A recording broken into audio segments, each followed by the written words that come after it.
Hello everyone, welcome to my YouTube channel Chandra Phulara. Friends, आज मैं आपके लिए लेके आई हूँ कोरल ड्रा में आज हम सीखेंगे कि प्रॉपर्टी वार का यूज कैसे किया जाता है। तो मेरी इस वीडियो को आप लास्ट तक देखते रहिएगा। पसंद आने पर प्लीज इसे लाइक करें, शेयर करें, सब्सक्राइब करें और बेल आइकन जरूर दबाएं। तो फ्रेंड्स, सबसे पहले आपको कोरल ड्रा यहाँ पे ओपन करना है। और जब आप कभी भी कोरल ड्रा ओपन करते हैं तो आप देखते होंगे सबसे पहले आप ऊपर यहाँ पर एक पट्टी देख रहे होते हैं। तो इस पट्टी को बोलते हैं प्रॉपर्टी वार। इसका यूज क्या किया जाता है, कहाँ किया जाता है, यही आज हम समझेंगे। तो जो ये पट्टी होती है, ये होती है हमारे पेज की प्रॉपर्टी को मेंटेन करने के लिए। यानी कि हम पेज की जो प्रॉपर्टी सेट करते हैं वो सारी हम यहीं से ही करते हैं। तो यहाँ पे पेज, जैसे मैंने देखिए पेज खोल रखा है, यहाँ पे अभी मैंने कोई भी ड्राइंग नहीं बना रखी है, ना ही कोई मैंने इमेज ली है। तो यहाँ पर इस तरह से यहाँ पे एक प्रॉपर्टी वार खुल रहा है। लेकिन जैसे ही मैं यहाँ पे एक देखिए, यहाँ पे अगर मैं एक रेक्टेंगल बनाती हूँ तो यहाँ पे प्रॉपर्टी वार हमारा चेंज हो गया। यानी कि ये प्रॉपर्टी वार हमारे इस रेक्टेंगल का है, यानी इस जो हमने शेप बनाई इसका है। तो चलिए, इसमें तो अभी हमें वर्क नहीं करना है। तो यहाँ पर जो सबसे पहला ऑप्शन आता है वो आता है कस्टम का। कस्टम पे जब आप क्लिक करेंगे तो यहाँ पे देखिए तरह तरह के यहाँ पे साइज दे रखे हैं। यानी कि आप अपने डॉक्यूमेंट का साइज कैसे रखना चाहते हो। यहाँ पर आप लेटर साइज में भी रख सकते हैं, लीगल, टैबलाइट, बहुत तरह तरह के साइज है। A4 साइज है, A6 साइज है, A5-6 है, तरह तरह के साइज है। यहाँ पर आप किसी को बैनर बनाना है, आपको कुछ बनाना है, लेटर बनाना है, एप्लीकेशन बनाना है, बुक बनानी है, हर तरह का यहाँ पे आप साइज ले सकते हैं। इसके बाद नेक्स्ट यहाँ पे जो ऑप्शन आता है इस हाइट और विड्थ का है। यानी कि यहाँ पे लिखा है पेपर विड्थ एंड हाइट। तो यहाँ पर जो पेपर की विड्थ और हाइट कितनी रखनी है इसके लिए होता है। तो जैसे बाय द वे कभी कभी ऐसा होता है कि हमें कस्टम साइज रखना पड़ता है, यहाँ से डिफॉल्ट नहीं लेना होता है। तो उसके लिए हम यहाँ पर डिफाइन कर सकते हैं। तो यहाँ पर जैसे सीएम में है तो सीएम में जो है सेंटीमीटर में काम हो रहा है। तो यहाँ पर 22 सेंटीमीटर अभी दे रखा है। ये डिफॉल्ट जो हमारा कोरल ड्रा होता है MM में होता है, मैंने इसे सेंटीमीटर में चेंज किया था।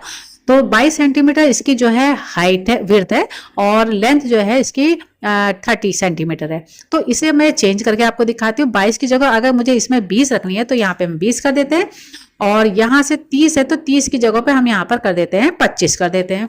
तो देखिए ओके जैसे करते हैं तो हमारे जो पेज का साइज है 22 × 25 हो चुका है। यानी 22 इसकी विड्थ है और 25 इसकी हाइट है। तो यहाँ से आप अपनी हाइट को कम या ज्यादा कर सकते हैं। अब इसके बाद नेक्स्ट ऑप्शन आता है, यहाँ पर देखिए पोर्ट्रेट और लैंडस्केप। तो पोर्ट्रेट में आपका जो पेज होगा, डॉक्यूमेंट का जो पेज होगा, पेज है जो डॉक्यूमेंट, वो आपका खड़े खड़े में दिखाई देगा, यानी वर्टिकल में दिखाई देगा। इसे बोलते हैं पोर्ट्रेट। और जैसे आप लैंडस्केप में करेंगे तो आपका पेपर जो है तिरछे में हो जाएगा, यानी हॉरिजॉन्टल में हो जाएगा। तो पेपर को आपको क्या बनाना है, कोई डिजाइन बना रहे हैं, कोई एड बना रहे हैं या कोई बुक बना रहे हैं, उसके हिसाब से आप अपने पेपर के साइज को जो है पोर्ट्रेट और लैंडस्केप में रख सकते हैं, यानी इसे बोलते हैं ओरिएंटेशन। उसके बाद इसको हम यहाँ पे फिर से आते हैं, इसे पोर्ट्रेट में कर लेते हैं। इसके बाद जो नेक्स्ट यहाँ पे ऑप्शन आता है वो है सेट डिफॉल्ट और करंट पेज।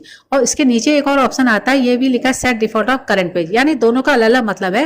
पहला वाला जो यहाँ पे ऊपर जो आइकन बना हुआ है, इसका मतलब होता है कि आप इसमें आपके पास 1 या 2 पेज हो सकते हैं। तो यहाँ पर जैसे मैं यहाँ पे एक नई फाइल ले लेती हूँ, इसको मैं बंद कर देती हूँ। मैंने एक नया पेज ले लिया है। अब देखिए नया पेज जो MM में है तो मैं MM से इसको सेंटीमीटर में कर देती हूँ। ये मैंने सेंटीमीटर में कर दिया है। अगर मुझे सेम ऐसा ही एक पेज और चाहिए तो यहाँ नीचे आप आएंगे, यहाँ पे प्लस जो लिखा हुआ है, प्लस पे क्लिक करेंगे तो देखिए यहाँ पर 2 पेज आ गया, दूसरा पेज आ गया, पहला पेज आ गया। तो दोनों पेज जो है इक्वल साइज के हैं, यानी कि A4 साइज के, यहाँ पे डिफॉल्ट A4 दिया है।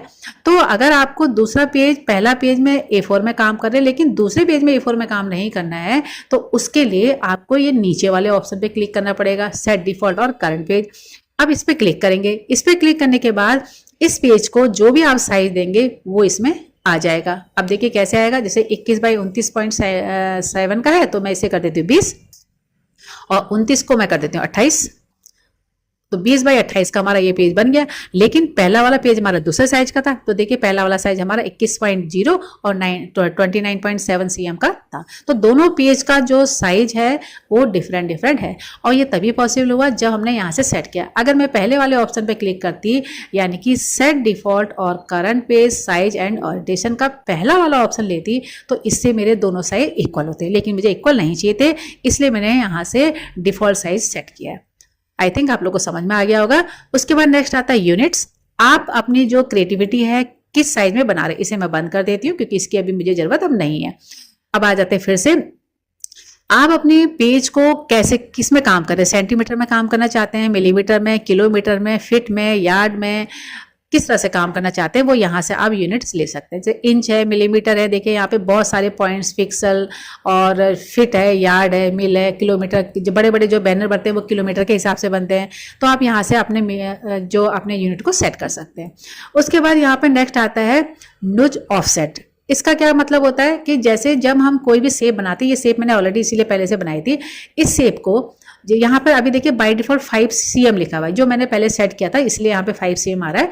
तो यहाँ पर अगर मैं इस 5 cm है, तो अगर मैं इसको आगे अगर इसे बढ़ाना चाहती हूँ तो देखिए कितना आगे बढ़ा, देखिए ऊपर नीचे करें तो 5 सेंटीमीटर के गैप से ये आगे को जा रहा है। लेकिन इसी नुच को मैं कम कर देती हूँ, मैं इसे कर देती हूँ 0.5 कर देती हूँ, यानी आधा सेंटीमीटर कर देती हूँ। तो आप देखिए जब मैं इसको एरो की से जब इसको आगे को ले जाऊंगी तो देखिए आधा सेंटीमीटर ही ये जंप कर रहा है, यानी कि खिसक रहा है, तो आधा सेंटीमीटर ही खिसक रहा है। यानी आप अगर आप किसी भी शेप को खिसकाना चाहते हैं या किसी टेक्स्ट को खिसकाना चाहते हैं तो कितना सेंटीमीटर आगे खिसकाना चाहते हैं उसके लिए अगर सेट करना है तो आपको यूज करना पड़ेगा नुज ऑफसेट। इसके बाद नेक्स्ट यहाँ पे आता है डुप्लीकेट डिस्टेंस। आप जब कभी भी किसी शेप की डुप्लीकेट लेते हैं, जैसे हमने इसका डुप्लीकेट लिया, देखिए तो ये डुप्लीकेट लिया है जो मैंने पहले से सेट कर रखा है 0.5 सेंटीमीटर का। तो 0.5 सेंटीमीटर, इसको थोड़ा सा मैं बड़ा कर देती हूँ, 0.5 सेंटीमीटर देखिए इक्वल दोनों साइड को ये इसका डुप्लीकेट आ चुका है। अब इसको इसी का मैं डुप्लीकेट फिर से लेती हूँ और यहाँ पे मैं अब कर देती हूँ 0.5 की जगह यहाँ पे कर देती हूँ 1 सेंटीमीटर। तो यहाँ से भी मैंने इसे कर दिया, दोनों साइड से मैंने 1 सेंटीमीटर कर दिया। अब इसका जगह मैं डुप्लीकेट लूंगी तो देखिए कंट्रोल डी करते हैं तो देखिए 1 सेंटीमीटर इसका लेफ्ट और राइट दोनों साइड ये इसका डुप्लीकेट बना है। लेकिन आप एक साइज मतलब एक तरफ से भी क्या कहते हैं इसके जो जंप कर रहा है ये एक साइड भी आप सेट कर सकते हैं। जैसे मैं इसको डेट कर देती हूँ, इसको पहले डेट कर देते हैं, इसको भी डेट कर देते हैं। अब मैं चाहती हूँ इसका डुप्लीकेट जो है केवल ऊपर को बढ़े, नीचे को ना बढ़े। तो उसके लिए हम क्या करेंगे, यहाँ पे जाएंगे। अब ऊपर को बढ़ाएंगे, ऊपर को तो 1 सेंटीमीटर, लेकिन नीचे मैंने इसे 0 कर दिया। तो अब देखिए क्या होता है, कंट्रोल डी जब जैसे इसे करती हूँ तो कंट्रोल डी करते ही देखिए ये जो है साइड में तो हो गया लेकिन ऊपर को नहीं बढ़ा। यानी कि मैंने इसमें क्या किया, एक्स जो होता है ये ऊपर की साइड के लिए होता है और जो वाई होता है वो नीचे की साइड के लिए, मतलब राइट हैंड की साइड के लिए होता है। तो ऊपर का जो था, सॉरी एक्स जो था राइट हैंड के लिए होता है और जो वाई होता है जो ऊपर की साइड को जाता है, अप साइड जाता है। तो अब मैंने क्या किया, आपको 0 किया तो ये क्या हुआ, आपकी साइड को तो कुछ भी नहीं बढ़ा लेकिन राइट साइड 1 सेंटीमीटर ये आगे को बढ़ गया है। अब देखिए इसी को फिर से मैं दोबारा सेट करती हूँ, इसको हटा देती हूँ। अब मैं इसमें क्या करती हूँ, ऊपर की साइड को मैं 2 कर देती हूँ, मैंने 2 कर दिया। अब इसका डुप्लीकेट लेते हैं, ओके कर देते हैं और इसका जब डुप्लीकेट लेते हैं कंट्रोल डी करते हैं तो देखिए ऊपर की साइड तो 2 सेंटीमीटर ऊपर को चले गया डुप्लीकेट जो इसका था, और राइट हैंड को 1 सेंटीमीटर। तो इस तरह से डुप्लीकेट का डिस्टेंस अगर आपको सेट करना है तो उसके लिए आप यहाँ पर इसका यूज कर सकते हैं। तो इस तरह से फ्रेंड्स जो हमारे पेज की प्रॉपर्टीज होती है उसके ऑप्शनों का यूज करना आज हमने सीखा। अगर आपको मेरी ये वीडियो पसंद आई तो प्लीज इसे लाइक करें, शेयर करें, सब्सक्राइब करें और बेल आइकन जरूर दबाएं। मिलती हूँ आपसे एक नई वीडियो के साथ, एक नई जानकारी के साथ। तब तक के लिए thanks, bye bye, take care.